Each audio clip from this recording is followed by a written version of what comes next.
1984, a novel by George Orwell. George Orwell, whose real name was Eric Blair, was born in India in 1903 and was educated at Eton from 1922 to 1928. He served in Burma in the Indian Imperial Police. For the next 2 years, he lived in Paris and then came to England as a school teacher.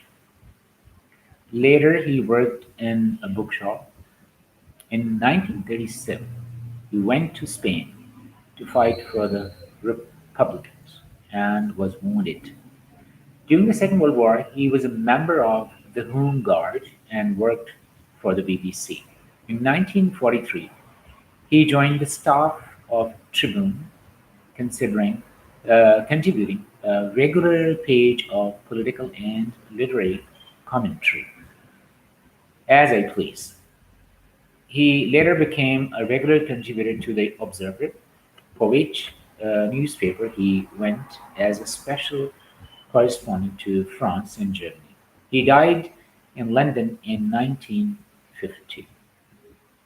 His publications include Down and Out in Paris and London, Burmese Days, The Road to Wagenpire, Coming Up for Air, Keep the Epsidistra Flying, Homage to Catalonia.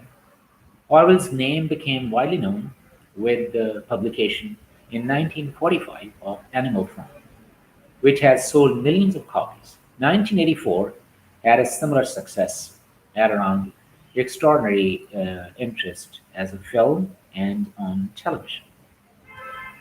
1984 is the year in which it happens. The world is divided into three great powers: Oceania, Eurasia, and East Asia, each perpetually at war with the other. Throughout Oceania, the party rules by the agency of four ministries, whose power is absolute. The Ministry of Peace, which deals with war. The Ministry of Love, headquarters of the dreaded Thought Police, which deals with law and order. The Ministry of Plenty, which deals in scarcities. And the Ministry of Truth, which deals with propaganda.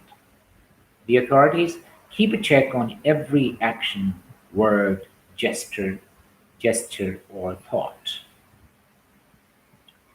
George Orwell's satire has been compared with that of Swift, and in 1984, the satire is the framework of one of the most moving stories to have been published in this generation: the human story of Winston Smith and his revolt against the party's rule.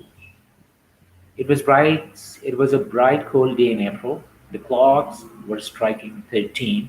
Winston Smith, his chin nuzzled into his breast in an effort to escape the vile wind, slipped quickly through the glass doors of Victory Mansions, though not quickly enough to prevent a swirl of gritty dust from entering along with him.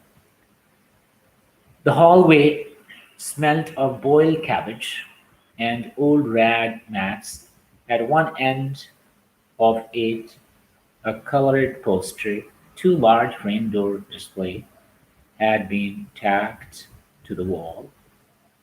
It depicted simply an enormous face more than a meter wide, the face of a man of about 45, with a heavy black mustache and ruggedly handsome features. Winston made for the stairs. It was no use trying for the lift. Even at the best times, it was seldom working, and at present, the electric current was cut off during daylight hours. It was part of the economy drive in preparation for 8 week.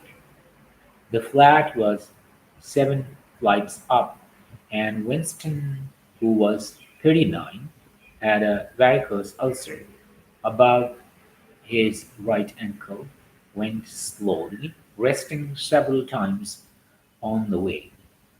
On each landing opposite the lift shaft, the poster with the enormous face gazed from the wall. It was one of those pictures which are so contrived that the eyes follow you about when you move. Big Brother is watching you. The caption beneath it ran. Behind Winston's back, the voice from the telescreen. The instrument could be dimmed, but there was no way of shutting it off completely.